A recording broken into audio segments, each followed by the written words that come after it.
Would you want a story where everybody's just happy, happy, happy, and then they're happier?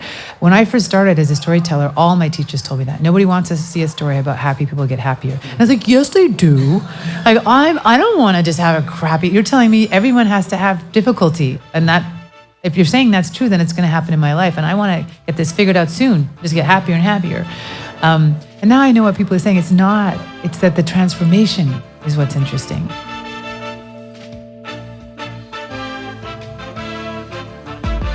Hello, beautiful, creative people, and welcome to the Keep Creating podcast, presented by Soundstripe, a podcast created by creators for creators. Every episode, we seek out successful creatives who dedicate their lives to pursuing a creative trade or career. We ask them some questions and soak in all the truth their stories seek. Also, we can package it up and provide more creatives like you the inspiration, education, and tools to grow in your own unique pursuit to keep creating. I'm Joel Porter, and I'm excited for the opportunity to host this show and dialogue with our guests about what creativity looks like in their lives. So, without any more delay, thanks so much for listening, and let's get started.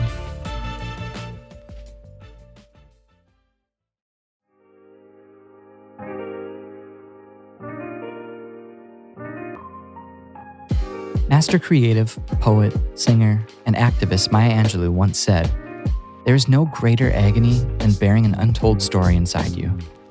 But what happens when the story inside us feels just outside our reach? Many of us as creatives have gotten to a place where we feel stuck. Places where we know we have a story we want to tell, but we can't quite bring it to life. In these moments, it's important for us to remember that we don't have to be alone in our creative journeys. We have to remember that it doesn't make us any lesser to ask for help, to find people or resources or methods that encourage us to continue doing everything we can to find and tell our stories. And we do this simply because creativity isn't about us. It's about the story we're telling. Gillian Ferrabee began her career as a professional dancer and actor.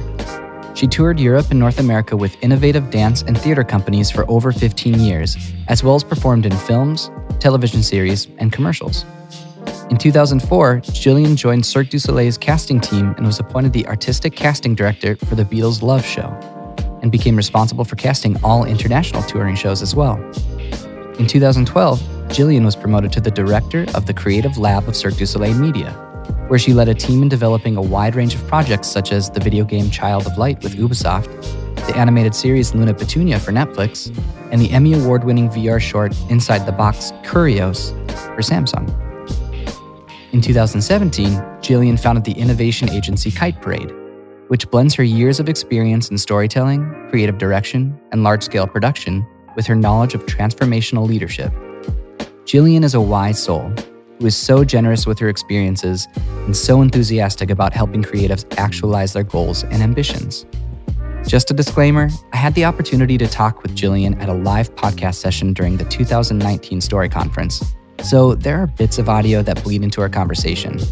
All I ask for is a little grace and encourage you not to let those little imperfections keep you from letting Gillian plant a seed of inspiration into your creative mind today. So we are live here at Story 2019, and I'm sitting next to someone who we got to hear speak right away at the conference. Gillian, how are you doing today? I'm doing good. Are you? This is day 2, and Are you tired? not that there's a peak, but if there was one, it would be now. Like right now. Yeah. Love that. How's the conference? So you said you've been here before. Uh-huh. And have you, I don't remember, did you speak here before? I spoke at the original Story. Well, it was in 2013, it was run by somebody named Ben, who then gave it, or, what do you say? Like Harris inherited it? Yes, exactly. Yeah. I don't know. And then Harris invited me 2 years ago in 2017. Okay. So this is my third story and my second time with this team. And how is it, what's this year compared to the other years? Do you feel like it is continuing to grow and evolve in a positive direction? Oh, yeah. I mean, there's something very unique that happens here, and I said this to Harris the first time. He mentioned it at a dinner last night. I didn't remember that I'd said this, but I said to him, why isn't this in other big cities around the world? How can we do that? And there's something here that happens that's unique, that isn't just the content, or whether there's more people or not, I don't think we'll change that. There's something, people aren't sort of coming in and leaving. There's a community that happens for 2 days. So that's very much the same. I think what's different this year is that he's chosen a theme that's a little edgier. Yeah. Not only entertaining and educating, but feeling and reflecting and sharing and that level. Yeah, we had the opportunity to sponsor last year as well, and last year was like very inspiring. This one, I mean, it's been very inspiring, but I think I've been called out more times as a creative, like called out, like just some of the things that the speakers and presenters are saying are like punching me in the gut and saying, like that internal, that's you. Yeah, that's me. I have been identified and picked out so many times vicariously through the speaker story, and I think sometimes we need that. What's an example? What's one? Oh man, this morning when it was Tanya's story, when she was talking about how she went and forced herself to be quiet for 12 days, I was like, oh my gosh, I don't know myself. In that moment, I live distracted. I live like, I know I want to create, and I know that I want to continue to push this craft as far as I can, but because there are so many distractions, like I'm not connected to that creative well how I should be. It's interesting. I was just talking to her. That's when someone came to get me. That's who I was talking to. And my husband and I did a 14-day silent retreat about 2 weeks before this. And it's my 7th or 8th time. The first time I did it, I was 21. So way before I went to India and did it there. And it was his second this time. And I had said to Harris, I wonder whether to bring that into the conversation here, because it's kind of the ultimate liminal space. Yeah. Yeah. And so I found, the way we just spoke about it, she was saying, about the languaging. How do you talk about something? Speaking is from the mind, words are from our mind, and we're talking about something that just goes that extra degree past your mind. Yeah. And how do you use your mind to talk about that? And to me, it's essential. It's that I began doing that at a very young age has really influenced my creative life. Yeah. So I'm just curious because I mean, a lot of my family does silent retreats. But they're organized in their groups and stuff like that. Is there a transformation that happens there, or is it just like an awareness of where to go? Well, as Tanya and I were saying, I think it's important to always talk about your own experience because it will be different. Sure. And it's not just to give away like secrets of the retreat, but that you want someone to go in tabula rasa. So I started meditating at about 16 years old, and I did it like at least an hour a day for the first 2 years. And it's the first time that you experience yourself watching yourself watch your thoughts. Like it's a sort of a level of, when you first do it, you're sitting there and you're going, oh, what am I going to have for breakfast? Oh, back to my breath. Or if it's walking, back to my feet. And then, oh, now I'm thinking about the meaning of life. Or now I'm worrying about something. Or now I'm wondering, one of my friends said, what tattoo I'm going to get, which I don't know. I've thought about that for years and still don't have one, but I'm getting close. And then over a certain amount of time, you think, who's watching that? You're watching all this thinking, which you normally think is you. Every day we think, I'm talking to you, that's who I am. Yeah. And in French you have je pense donc je suis, which is a famous saying that is, I think, therefore I am.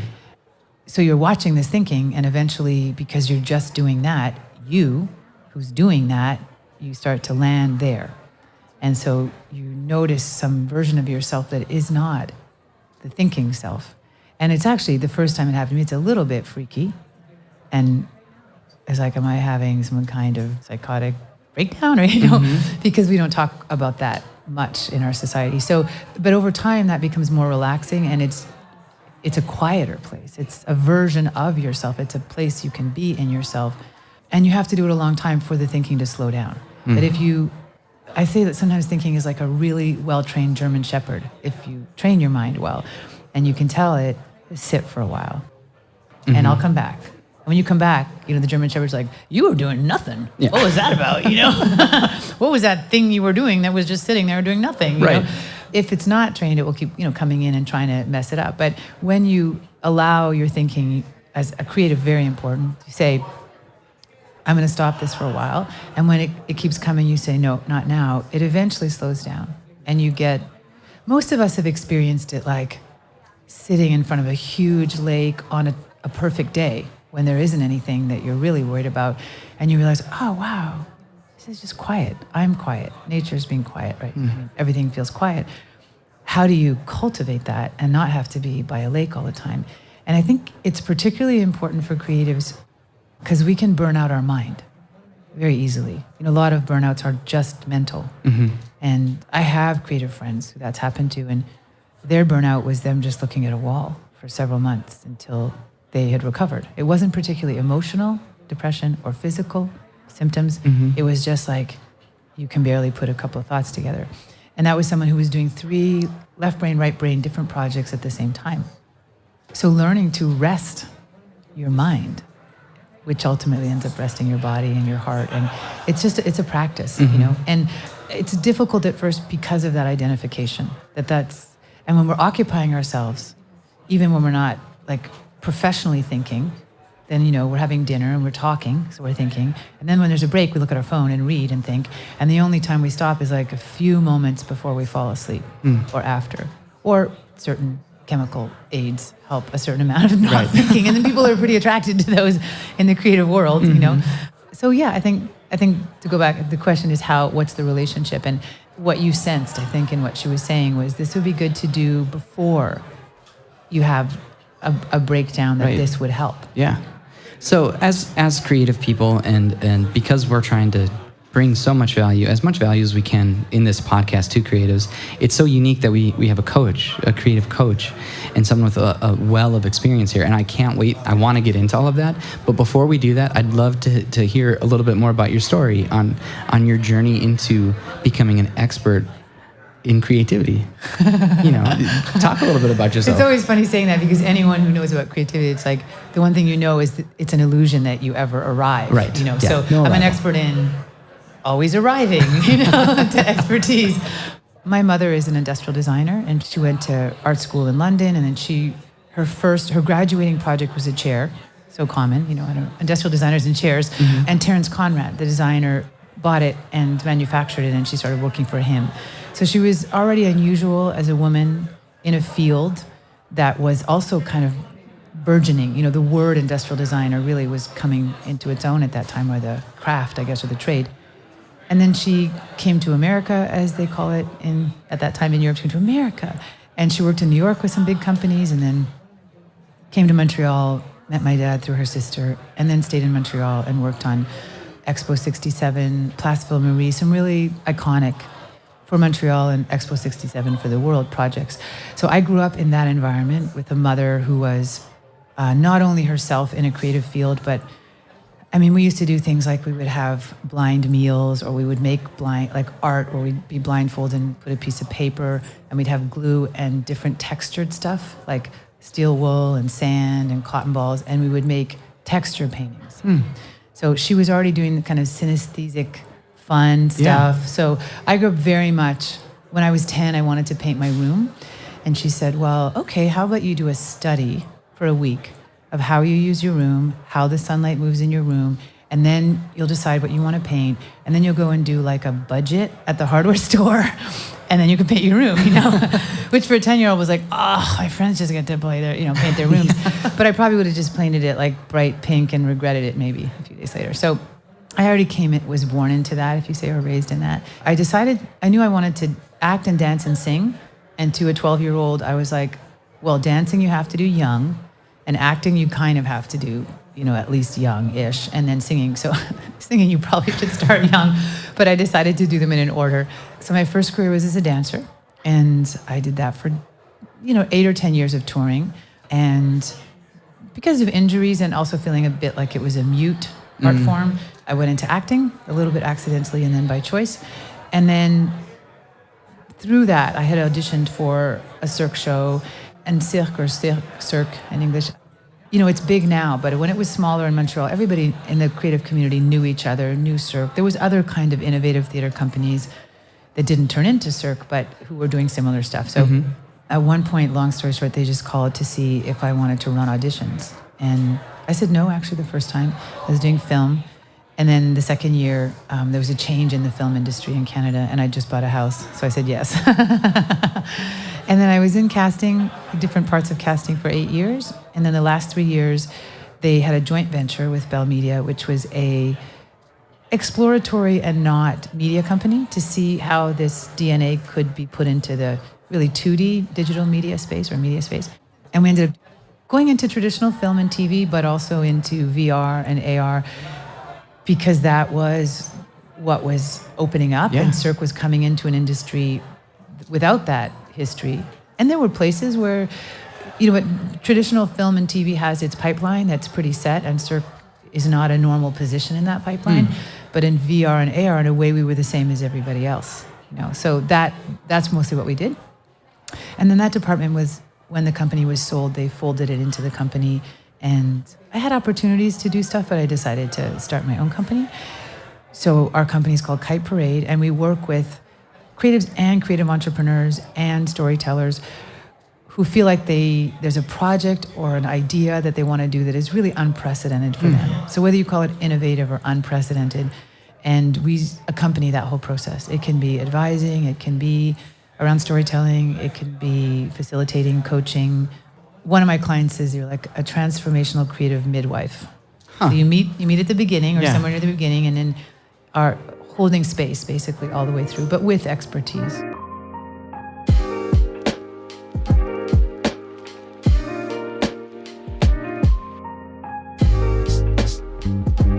So what are some of the ways that you guide these companies that you work with to be practicing their crafts or executing on their dreams or their goals in an intentional way? Because it sounds like from the get-go, from the time that you were really young, everything that you were exposed to, at least at home, was very intentional. So did that carry over into Kite Parade? And yes. How are some of the ways you can do that? Yeah, it's intentional, and also because my mother's a designer. Designers have a practical side and an aesthetic side, and that's a balance that's moving a lot. And my mother went on, she did a master's, and then she started a alternative school in Montreal that I went to as a child that still exists. Then she did her PhD in the sacred geometry in the traditional visual Islamic arts. Wow. So, yeah. And then she came back and co-founded a department that was called Design Art, that was using the fine arts and perhaps a little more reflection in the fine arts about people, your audience, not just your own process. And then with designers, bringing in the aesthetic a little bit more. So I feel like it's intentional, but also I'm a very practical, and I'm also very imaginative. But I rarely go off in the imaginative without some kind of tracking of the practical. So there's some anchor to the reality. Yeah, which is very important in innovation, because what I call innovation, because there's a lot of uses of the word now, but it's really the unprecedented. So you can't use as many markers that from the existing, Cirque was like that. When Cirque moved and grew and forward, there was no other, nouveau theater, circus without animals, $50 million Vegas show circuses. Right. So when they made choices, they were always going into unknown territory. So how do you nonetheless have a way of checking your choices, and where do you place your limits? That, I think, is something that we could dig into, because when we think of creativity, we think of pretty much the intangible, the in your head, whatever you dream of kind of thing, but bringing it back down to a practical point. It seems like that's something that could be an incredibly valuable thing for all creatives. Well, I looked this up recently, and the definition of creativity is the human ability to go from the abstract to the concrete. So reification is another word that's used more in religious or spiritual context, but actually creativity is this abstract conceptual imagination, but the word means bringing it all the way to manifest. And so I'm an actualizer, but I mean, it's in the creative space. Yeah. So I'm always aware there's the way, like if you're saying working with people, that when we have a client now, if they're in the earlier stages, there's a way to be with, it's mostly with whoever is the visionary, whether it's one person or a team, and defining what is this idea or this impulse, because often visionaries are just kind of sensing something in the future, and then they kind of bring us there or bring the future here, however you want to say. And so they don't always know exactly, they've just got pieces of the puzzle. That's the cosmic charades, And so there's a lot that can be done with that person early on to get more clarity, and then you start bringing your first ring of collaborators or partners, and then you maybe start prototyping, And so the practical aspect obviously shows up more in the second half. But if it's not there at all, after the really wild brainstorming that does and doesn't need to happen sometimes, then you have to catch it back, or you can move one too quickly and then have to pay for that later with time, or the other way around. You can put limits too soon and then the ideas don't get their full expression. But Cirque, it's another thing I noticed when I was there. As an art form, it's very down to earth because it's people's lives. It's their bodies, but often it's their actual, safety. So it has to be grounded in the physics of this world. Because otherwise you're in trouble, or you can't do the thing you're imagining. So there was a lot of masterful people there that could navigate back and forth between those two. And you also have to do it in innovation, because when people say there's the reality of the CFO, or can you tell someone I'm going to fail and it's going to cost money? Yes, but how much? And then how do you predict that? Right. But there is a way, and it's a dance between testing your hypothesis, not just prototyping, which tends to be purely design and production, but on every level, from the beginning. So not only do you have proof that this is realizable in the world, like is the technology ready, but also are you checking where's your kind of general vitality at creatively? Have you too quickly let go of what makes you excited because you got kind of locked into the practical? Right. So always checking. It's like equalizing in music in a studio. Like are you keeping all those things where they need to be?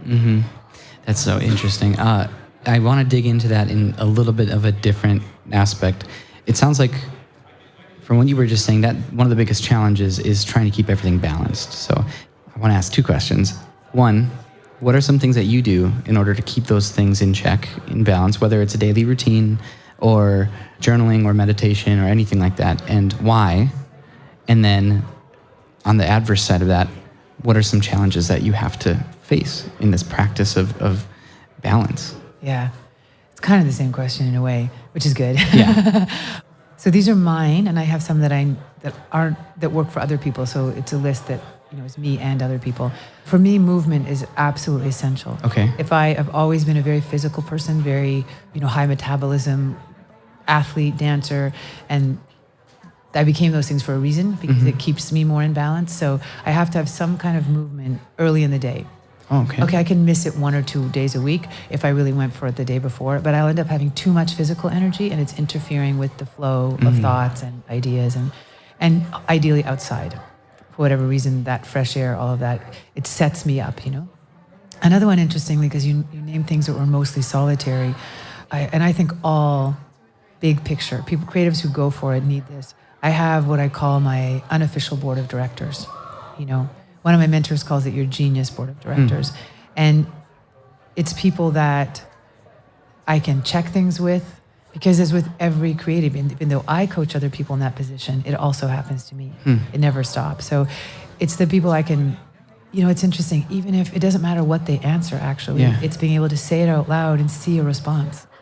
Because you're already at the point where you need to test that relational part of your idea. Yeah. So I have a small circle of people, and some of them I am that for them, and some of them not. And that's that collaborative support is a really, really important piece. What do you look for in those people? That's a great question. Because I've got all the material for a book now, and it has to do with, specifically in these kind of very daring, transformational kind of projects, there's certain things that you need, and one of them is who that circle is. I believe you need it as a creative, but even in a project. And for me, my list is people that they truly thrive in collaboration. And I know creatives that are both, that thrive actually when everything's on the line in their name. That's when they work the best. And they want the risk, and then they generally also want the accolades, which is legitimate, but they want to be the director, and it's all on me. And that's where they work best. And then there's people that don't. They prefer to collaborate. And I could do both, I think, to some degree, but my preference legitimately is to work with other people, because I like to watch ideas transform. I like to bounce my ideas and see them become something else through exchange with other people. So I look for someone like that. And I have friends who are really the first. And I mean, if I call them, they're like, I'm not interested in your ideas. I mean, legitimately, I got my own. I'm trying to get going here, you know? Yeah. So that, if it's a group, in this case, they're the people that I speak to individually. But if you're creating that first ring of support around around an idea and a project, they have to have each other's back. They have to be people that love to collaborate, and they have to all look at each other and say, yes, whatever happens, I trust your integrity and I trust your talent. So I will never, if something goes wrong in your department, I won't go, well, I'll say, that was rough, how can I help you? And that's really important, because as a big project moves forward, it's like a plumbing system. The creative energy increases. And when you get to the launch, when there's people waiting for it and you're going to give it to them, it's not just nervousness, the actual creative energy increases. And if you don't have a solid team and one person is ready to kind of give up on someone else, then that's a leak. The energy can start moving out of there. So it's the same thing for me. It's people who are collaborative by nature, who like to bounce ideas. Several of them are people that are very different than me on every level, how they create and even what they like, maybe. And I'd say the third thing is, in my life, it's people who've been doing something long enough that, I was saying this the other day, you know you can always reach your 75% of your, skill set, no matter what. Doesn't matter what time of day, what happened the day before. If there's a technical glitch, you know how to get there in life. You know how to do your craft, right? You then get interested in that other 25%. When is it going to be stunning? What are the days when I come away and that was like a transcendent set if you're a musician? Yes. Like I was kind of being played and playing, and so there are people that are interested in that, because if I begin playing it safe and just doing something that I know how to do that's good, that I know people will like, but I've done before, they'll say to me, okay, do you want to repeat that? Or are you just doing that because nothing else has come? So it's the collaborative, different enough for me that I won't just hear my own thoughts back, and that they're already in that place in their life of the confidence to put yourself into the unknown again. All right, everyone, I wanted to take a second to talk about the music on this episode, because I'd be remiss if I didn't mention our amazing artists again. You can actually license today's song, Borealis by Isaac Joel, by simply heading to soundstripe.com/keepcreating. In fact, we've got a custom playlist of all the songs we use on our podcast made just to inspire you. Just visit the URL. All right, enough from me. Let's get back to the conversation.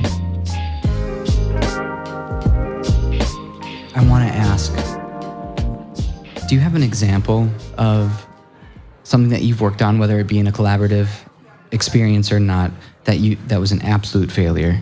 And if so, how did you bounce back from it, and what did you learn from it? Wow. So I'm pausing because, and this is just because I'm a lot older, than you and some of the people here, at least, 10, 20 years. I haven't had any like big failures, because you get so you can notice the signs, but little failures within a process for sure. And I'm trying to remember for myself, because I don't legitimately see failures as failures anymore, because when you had enough, they always bounce back. And people say to you when you feel, oh, you learned something, and in that moment it's like, I didn't want to learn something, I wanted to succeed. But you will see later where you never make that mistake again, or you see that flag sooner. And one of my mentors said this: when you really get the lesson, it will be legitimately worth the cost. So if something was a $40,000 lesson, that stings, especially in your 20s. And when you get that lesson, you have a moment of, it was worth 40,000, because the next time, this happened to me personally, the next time that situation came up and I listened to my intuition and I didn't sign that paper, it saved me 100. So I could say that was a failure, and that was just trying to please somebody and not listening to my intuition. But in a way, the more important thing is since I've started this company the last 2 years, they're not failures, because I knew in the first year that I learned through doing more than most people. So I'm going to start the company and we're going to go. And I knew enough to know how to run it. And then we went in one direction for a while, made like 2 buckets. And it's like, spent a lot of time in a bucket and went, nope, we're going to close that bucket. And there was money that was invested that we won't see again. but I would say the other bucket's already starting to return more. So there's was that a mistake? It was a test. Did we test too long? Maybe I'll never know.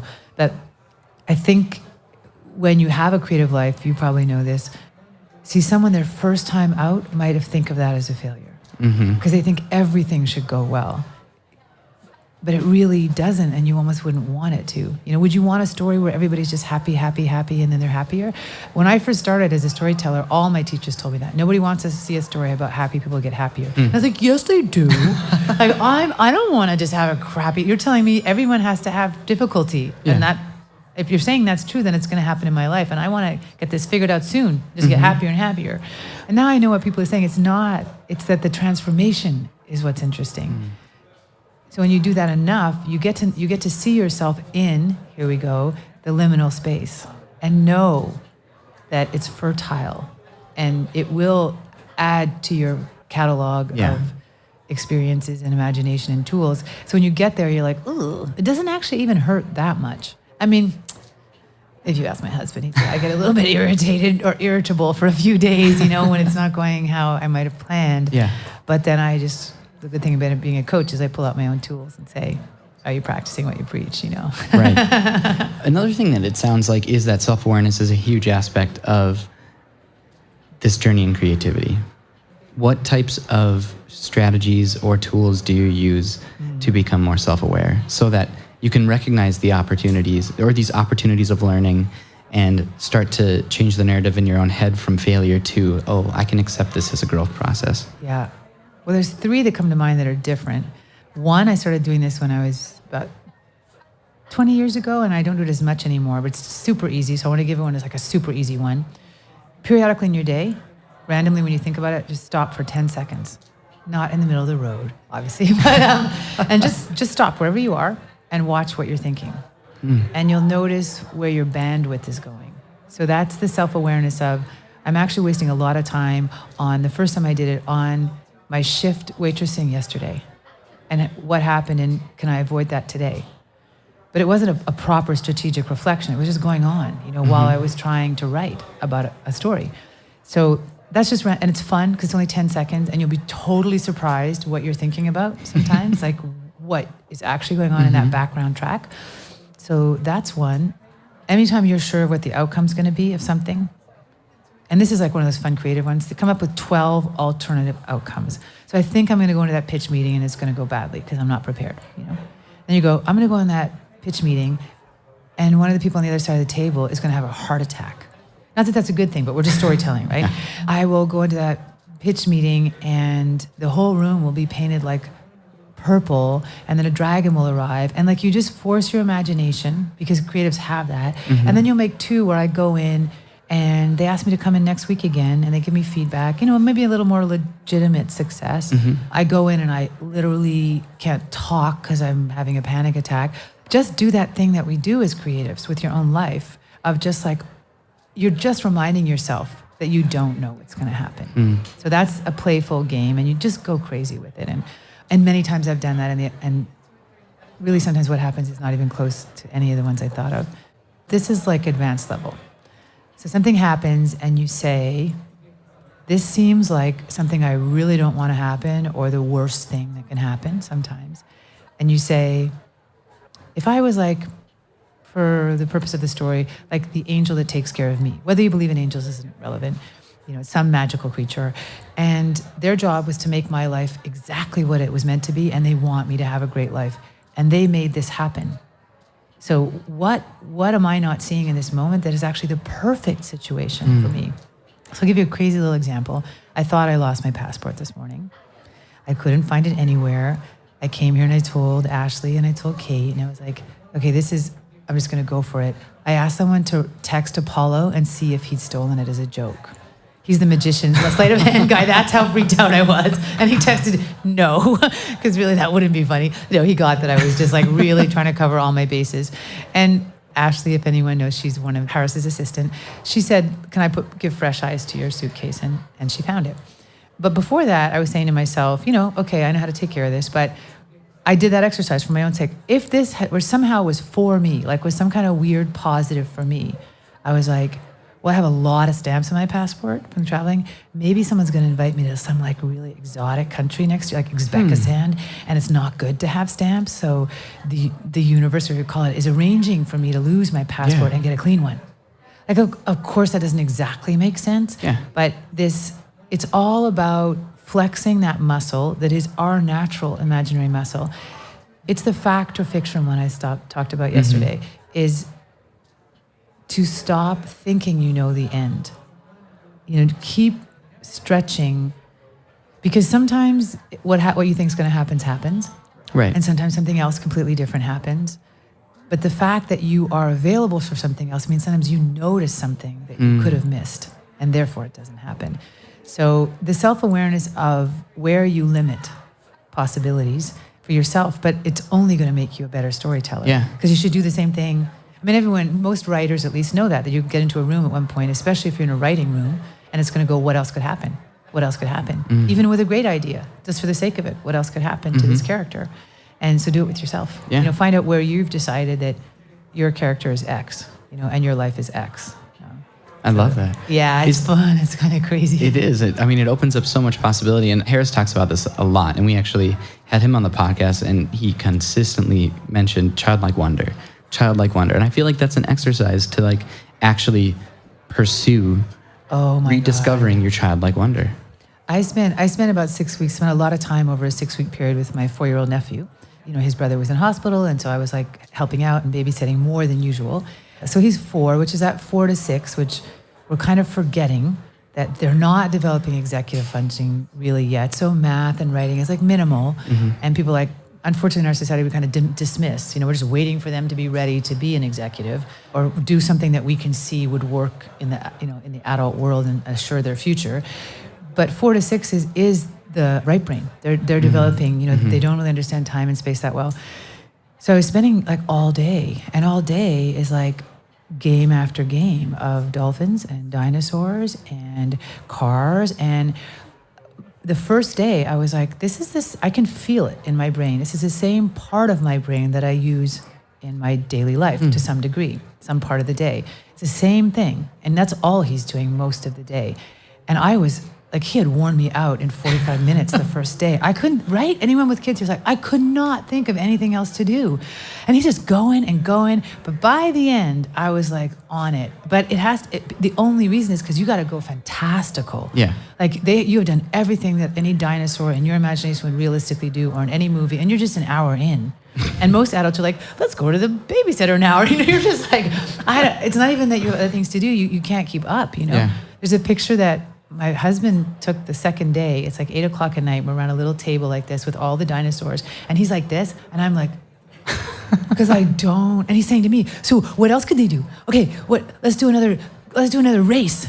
And I'm like, there's an ocean and there's an island and there's a boat. You already did the boat. Oh, it's an airplane that's also a boat. You know, you're just trying to, but to spend that time with the child, I said to myself, we need to nourish this, because if we train it now, they will be the innovators later. Because what he's doing is just innovating on this one idea over. I mean, okay, they like to do sometimes the exact same idea a few times, but if you got 7 hours, they don't want to do the same thing over and over. No. And they're actually really good at it, and they're willing to go anywhere. You know? So it was a super like wake up call. I made it a challenge, you know. I'm gonna be able to do 4 hours of something and not leave, basically.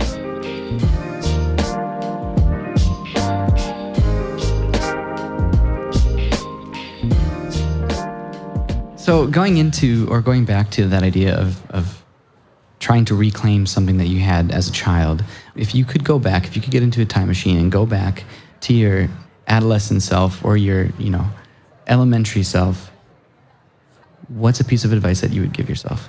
That the kid would give me now, or that I would give that kid? I want to hear both answers. Okay, yeah, because I think the kid probably has the better advice. Okay, I'm going to start with me at that age. I would do before puberty. Okay, before that. Gets preoccupying for wonder. Well, I lived in Jamaica from the age of 3.5 to 5. And we went to school 4 hours a day, from 10 to 2. And we came back to Canada. I was actually 2 years ahead of my age. So in 4 years in a day, It was a big school with like a room for small kids and a room for big kids. There weren't actual grades. You were just learning the content. And then we just played. And it was a very sensorially rich environment. We went to the beach. A friend of ours had an alligator farm. Literally, we'd go and feed the alligators. So what came up when you asked that is really the importance of using your whole body for whatever play you're doing. I mean, definitely everyone should read the book Play by Stuart Brown if you're a creative, because creativity is play. It's grown-up play because you add grown-up context. So that balance of don't just do the thinking stuff. Like, when you're a kid, basically, I had 3 brothers and we didn't have a television. So it'd be like, okay, we're going to play the jungle. You're going to be the jaguar. I'm going to be the hunter. You're going to be like the spaceman. That's what they want to be, right? But then you say what you're going to do. Okay, we're going to go into the room, and then you're going to shoot me, and you're going to jump from the tree. You're basically being like theater people. You just make up a whole thing, and then you do it. Right. And then you like debrief. How did it go? Well, it wasn't really that fun because you didn't have enough bullets in your gun. So you go and do it again. But you're doing it with your body. You're acting it out. It's important to do some of the just ideas. But my kid self would be, don't just sit in the room ideating when you need to get new ideas. Go and play. Go and like look for ideas through play. That's what I felt she was telling me. What would I tell my younger self? Not much. I also practiced a lot. I think I kind of knew all expressions, music, dance. I knew that was my thing. And then I had a mom who that was her thing. So it worked really well. But let me think for a second if there's anything I would tell. Well, that's pretty daring. I mean, I wrote my first play at 9, and it was 30 minutes long, and I directed it and cast it, and we performed it for 300 people. So I kind of wish I had a little more of that. But maybe I would have told myself to keep going longer. Because around 9 or 10 was the social consciousness, and we moved, and I was more, what are people going to think about what I'm going to do? So I probably would say, keep making stuff and making it in public. Like, to have kept doing that longer. The public part especially. Show it to people.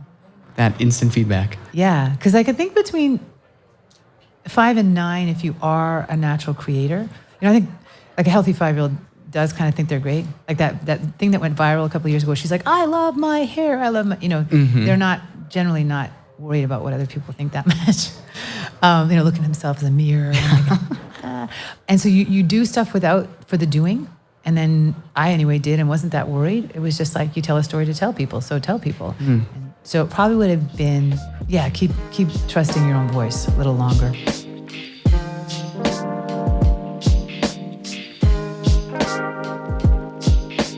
I had a couple more questions, and these are going to lean more towards the fun side of things. That's good. But I wanted to ask, what do you have coming up on your radar, and what are you working on for the next couple months? Wow. I heard there was material for a book, so yes. Is that something that's going to be... This is like the 4th time I've said it out loud this week, which is perfect because that's where I'm at. It's time to start saying it. People had, like for about 3 years, I noticed a lot of people saying to me, are you writing a book? And honestly, a lot of people have been writing books. So I was like, oh, it's a thing they tell people, you should be a brand, do you want to write a book? Which is a trend more than maybe the right choice. So, and then after 2 years, it became to people that know me well, or that I'd worked with, and I wasn't sure what book they thought I was going to write. Everyone's had that feeling, you're like, what do they actually want? What do they think that they want from the book? So I asked people for a year, and there was a diversity, but there was a common middle. And then I actually wrote a curriculum and realized that the book is those are actually the chapters of the book. Oh, awesome. So it's that, my husband and I have February and March, we put aside, we're going somewhere that is in our home. Someone's going to take over our place, so I'm not in my daily life, and I'm going to finish that. I'm an editor. It's this funny thing where I'm very much in the present moment right now because it's very fascinating conversations. Just like, what the future? So that's something. And I'm working with 3 people who are doing 2-year-long projects that have a 2-year span. Oh, wow. So I'm in the middle of those. Yeah. Interesting. Is there anywhere that we can send people who are interested in any of your services or your life? Yes. Where can we look you up? And so our company is named Kite Parade. Okay. And the website is kiteparade.co, not C-O-M-C-O. Okay. And it's all there. All right. Everything's there. Yeah. Perfect. To the fun questions. Is there a parable or a children's character or a story that there's a character in that story that you identify with? I think it does change, but I know the first thing, and it's a mix. It's Pippi Longstocking. Okay. I have 3 brothers. I was a total like adventurous, what do we call it back then? Tomboy. Tomboy. Now it'd be like maybe gender fluid. But, and 2 Roald Dahl. So James and the Giant Peach, James, and the kid in Willy Wonka. Oh, totally. those are great answers. Yeah. And you had all of them just like that. Well, like it's a mix of all 3. Mm-hmm. Yeah. I love that. Okay. Second question. What is a skill that you wish you were proficient at and why? Okay, it's really magic, but real magic, right? But that's like Harry, like that's sort of magical. And then the other thing that came up is I would like to, and I plan to in the next few years, really learn how to cook. Ooh. Like, where every part of the cooking, we're renovating our kitchen this year. So it's like, there's going to be a space now where it's, I watch like the chef's, what is it? What's Chef's Table? Oh. Yeah. And Abstract. Those are the 2 shows that I watch one and I don't watch anything for 48 hours because I'm just like, So to learn for the food in my life and my own preparation of it to be more like refined and beautiful. There's such a beautiful social, like communal aspect to cooking a good meal and sharing it too. So not surprised by that answer at all. Okay. All right. And last question is, what's a question that you wish I would have asked you today? Well, first of all, just that question shows that you're really good at asking questions, which has made this a very great conversation.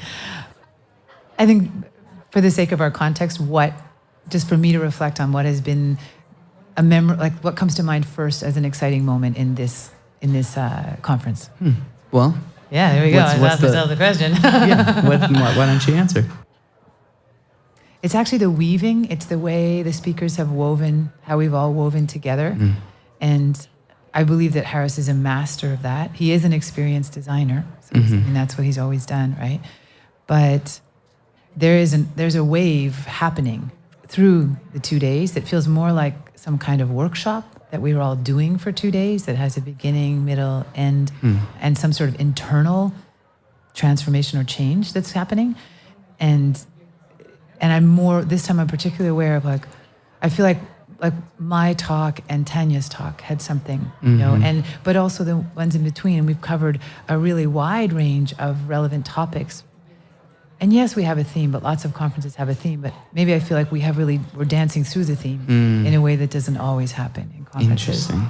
And that's as a theater person, because I love when Chris said, I've always been a nonlinear storyteller. Since I was young, I always read books not in order. And not because I'm a deconstructivist, someone asked me that, or not because I want to get to the end and find out what happened sometimes. It's that I realized I was always interested in how can a story be so intact that it doesn't matter where you enter it from, you still want to read the whole story. So there's something about the way this conference is going that you could come in at any point and still touch into the theme, but that we're all going to different places and they're all staying humming around the theme in a really unique way. Yeah. Wow. Well, we are all so glad that you were here. Thanks again. This has been just such a pleasure to be able to sit and talk with you. I wish you all the best in the upcoming months, especially with the book. I will probably be one of the first people to pre-order it. Oh my God, good. And so thank you as well. And I would love to continue having some kind of way of communicating, and particularly because you can hold me to this. You can help me. I will. Give me one of those people when I'm like, oh, maybe I don't really need to, and you'll be like, no, I was there. Because I need it. Okay, that's what I need. That's who you write a book for. There you go. So sweet. Thank you. Thank you so much. I want to thank Gillian again for being on the show, and I hope she's left you here today feeling like there are people in the world who will guide and support you on your creative journey. Make sure to subscribe to our show so you don't miss future episodes, and help us build a healthy and collaborative community of creators by sharing this with someone who could use some words of inspiration today. And lastly, I want to thank our team here at Soundstripe for making the show possible. If you don't know who we are, Soundstripe is a subscription-based music licensing company that provides unlimited music to subscribers for all video and creative needs. If you need music for your podcast, YouTube channel, vlog, radio show, film, anything, go to soundstripe.com to learn more about our amazing library of music and sound effects. We also create and curate a ton of inspirational and educational material that can be found on our blog. With everything we do, our mission is to keep creatives creating. So once again, thank you all for joining us this week. I hope you tune in with us next time, and remember, no matter what, keep creating.